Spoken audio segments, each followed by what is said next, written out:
ধর্ষকের মৃত্যুর আগে ধর্ষী তাকে মৃত্যুবরণ করতে হয়। এটা হচ্ছে আমাদের সোনার বাংলাদেশ।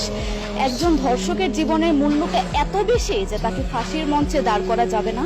আমরা বাংলাদেশে কয়জন ধর্ষকের নাম জানি যাকে কঠোর থেকে কঠোরতম শাস্তি দেওয়া হয়েছে, যাকে ফাঁসির মঞ্চে দাঁড় করা হয়েছে? আমরা কি আদৌ কেউ জানি না। অথচ আমরা কতগুলো যারা ধর্ষিত হয়েছে তাদের নাম জানি। অনেক বড় এই লিস্ট, আসলে অনেক বড়, বলে শেষ করা যাবে না।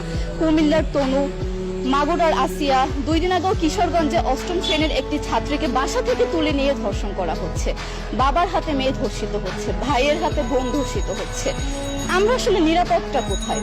আমার মনে হচ্ছে আমরা যেন আইয়ামে জাহেলিয়া যুগে চলে গিয়েছি। মাঝে মধ্যে মনে হয় এর থেকেও খারাপ সময় আছি আমরা, কারণ ওই যুগে মেয়েরা অ্যাটলিস্ট সম্মান নিয়ে মৃত্যুবরণ করতে পারতো। জন্মের পরপর জ্যান্ত মাটিতে পুঁতে দেওয়া হতো, আর আমাদের ধর্ষণ করে নির্মম